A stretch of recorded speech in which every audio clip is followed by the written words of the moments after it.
amigos? ¿Cómo están? Bueno, vamos a terminar este análisis acerca del positivismo. Había dejado una parte que analizar que me pareció después que es importante tocarla. No quería dejar de tocar este tema porque sí me parece importante, ya que efectivamente el conocimiento científico es algo importante y nosotros valoramos debidamente el conocimiento científico, pero no es lo mismo el conocimiento científico y la ciencia que el cientificismo. No es lo mismo el conocimiento positivo que el positivismo. No es lo mismo la razón que el racionalismo. Bueno, efectivamente.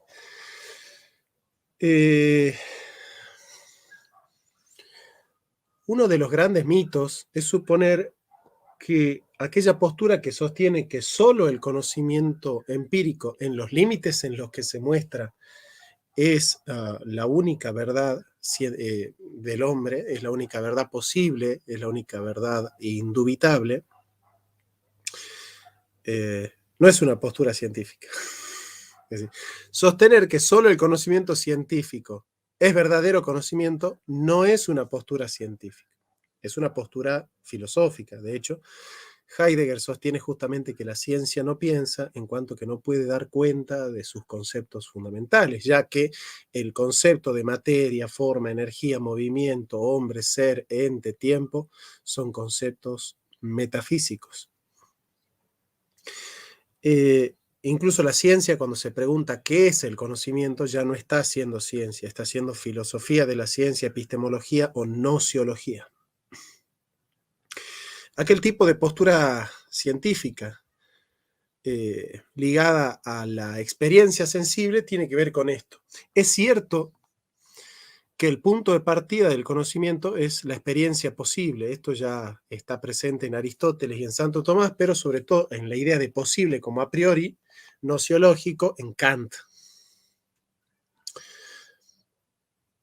En Kant, la certeza sensible nos da la experiencia y la posibilidad de la experiencia las dan las categorías del entendimiento que colocan universalidad en la particularidad y necesidad en la contingencia. Por eso son juicios sintéticos a priori. Son sintéticos porque unen la experiencia sensible del sujeto con el predicado, que es la categoría, y la unen de tal manera que se convierte en un a priori por el juicio de necesidad y de universalidad que es propio del conocimiento científico. Pero ciertamente aquella postura que circunscribe el fenómeno a lo puramente aparente, en el sentido de que no hubiera nada más que fenómenos en la realidad, es una postura metafísica. Si la fenomenología es una postura metafísica. Es cierto que el punto de partida es las cosas que se muestran, pero le añade Husserl, y yo uno fenomenología y positivismo en el sentido del mentis, de la actitud, en los límites en los que se muestra. Hay que estudiar las cosas que se muestran, hasta ahí estamos de acuerdo.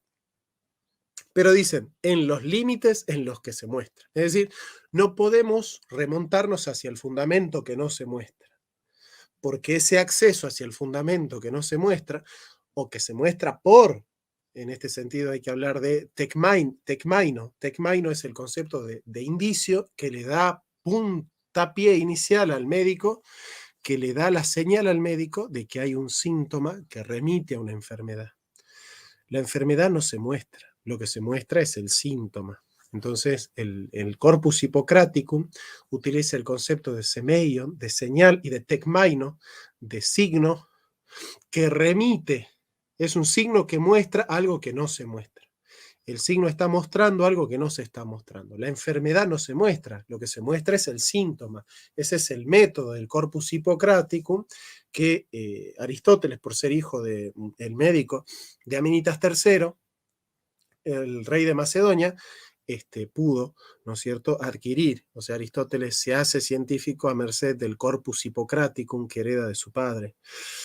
Entonces, de alguna u otra manera, el síntoma es señal de la enfermedad que no se muestra, o que en todo caso se muestra a través del síntoma. Ahora, suponer que el conocimiento de los fenómenos positivos se debe dar en los límites en los que se muestran, significa que no tenemos acceso a algo más, que no tenemos acceso al fundamento. porque el fundamento se muestra por otro, es ab alio, se muestra por el fenómeno. La causa se muestra por el efecto, pero la causa no aparece en sí misma, la causa en sí misma no es evidente. Hola Blanca, Andrés, Víctor. Bueno, sigamos viendo un poco de la inducción, que es el tema que a mí me gustaría que toquemos ahora.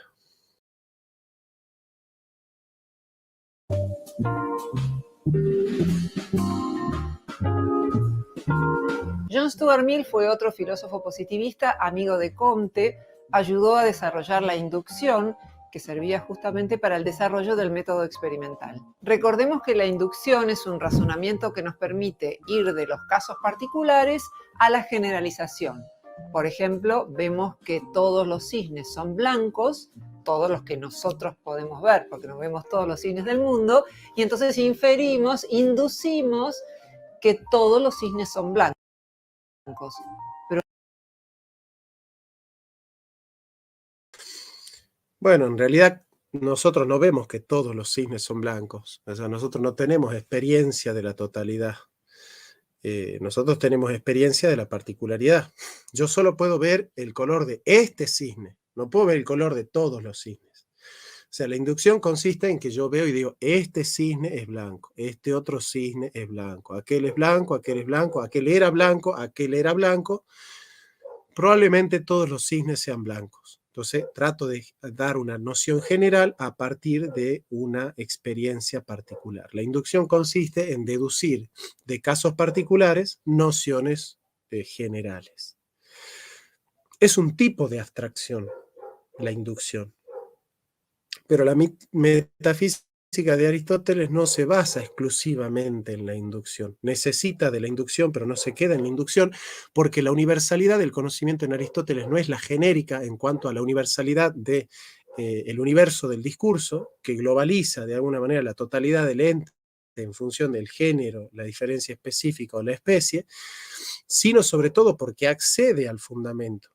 Es decir, no es horizontal en el sentido de la globalización horizontal, de la extensión del universo del discurso, sino que es fundamental, es una abstracción fundamental porque se abstrae del fenómeno el fundamento. Y la relación del fenómeno con el fundamento es una relación de proporcionalidad. Por eso es que se puede deducir una causalidad y la causalidad es racional. ¿Por qué? Porque el efecto se muestra, el fenómeno se muestra, el fenómeno es fainesta y fenómena, es un mostrarse. Así que estoy en total desacuerdo con Roxana de plantear que, porque si no, claro, queda la vía expedita para el método hipotético deductivo. El método hipotético deductivo comienza con la razón. Es una hipótesis que postula la razón y que va a la experiencia para tratar de verificar, ¿no es cierto?, esa hipótesis. Bueno, si se fijan, el método hipotético deductivo no tiene a la experiencia particular como principio, sino a la razón. Es a priori. Es neocantismo. No existe filosofía de la ciencia sin neocantismo. Porque supone que la particularidad solo se explana desde la universalidad. Entonces, tanto el racionalismo, el kantismo y el positivismo comienzan con el universal. Tienen un punto de partida universal. ¿Por qué?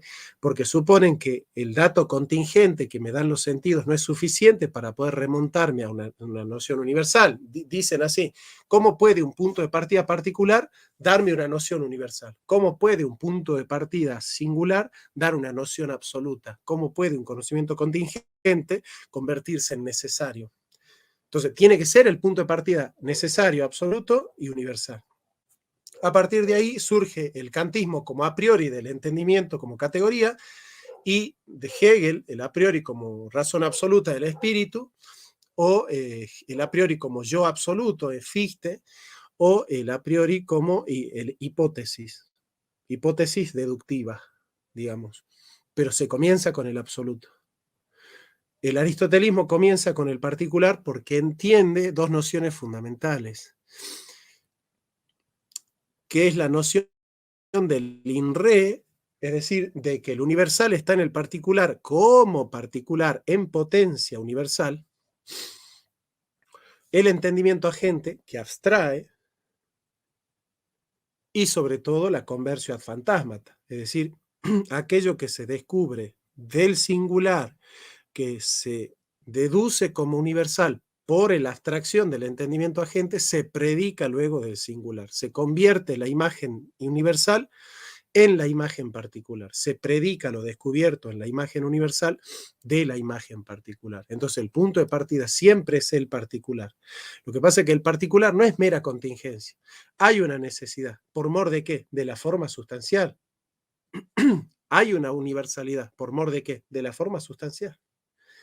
Es decir, entender que la forma sustancial está individualizando al individuo en su hecheidad, en su eseidad, la está individualizando, pero que ese universal está en potencia porque forma al individuo concreto en su especie singular, pero está en potencia latente para ser universalizado por el entendimiento agente. El grave problema es el dualismo, es suponer que el hombre o conoce con la razón y resuelve en la universalidad lo particular, o parte de lo particular y se queda encerrado en lo particular como el conocimiento sensitivo de Hume o de Locke. Pero ciertamente no todo viene de la experiencia, porque el entendimiento no viene de la experiencia y ya es un contenido el entendimiento mismo. Esa es la crítica que le hace Locke al empirismo, ¿no? Al empirismo crudo. Bueno, sigamos un poco con Roxana.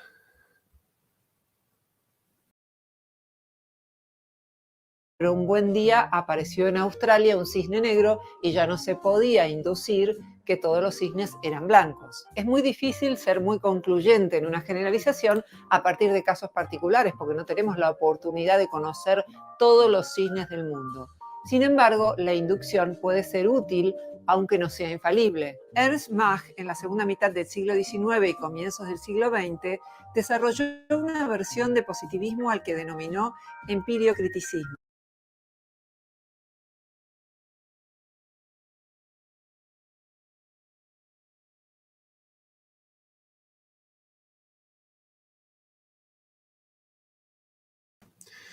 Bueno, nos quedemos en el caso de la inducción.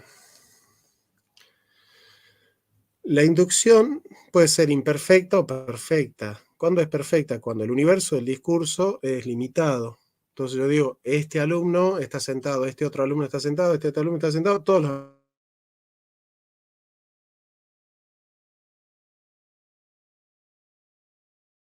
Cuando se tienen unos tipos del muestreo, y a través de esos tipos se generaliza indebidamente, ¿no? Pero no toda inducción es una generalización apresurada, ¿no? Ese es otro problema de la inducción también, de suponer el peligro de la inducción. El problema de la inducción es que hace horizontal lo que es vertical, porque en realidad lo que hay que universalizar es la causa, no el fenómeno. La inducción universaliza los fenotipos del fenómeno, pero descubrir el fundamento genotípico, es decir, el fundamento universal de la causa particular, no es universalizar la totalidad de la extensión del universo del discurso, sino que es entender que la causa del fenómeno es universal en cuanto que es primera, pero no es primera en el sentido horizontal de la cantidad, sino que es primera en el sentido jerárquico de la causalidad. Bueno, esas son las cuestiones metafísicas que habría que entender un poco a la hora de hacer, bueno, metafísica, ¿no? Bueno, ese era un poco lo que les quería compartir de la inducción, que me parece importante, ¿eh? Y tomamos a Roxana como un puntapié para analizar estas cuestiones, no las estamos descalificando personalmente, sino analizando la cuestión filosófica, ¿no? Que es lo que a nosotros nos interesa. Bueno, para tomar los cursos de filosofía que estamos dictando, nos escriben a cursofilosofia@gmail.com. Muchas gracias, amigos. Gracias por ser cómplices de este trayecto filosófico que para nosotros es tan apasionante y bueno, que realmente nos apasiona. Muchísimas gracias.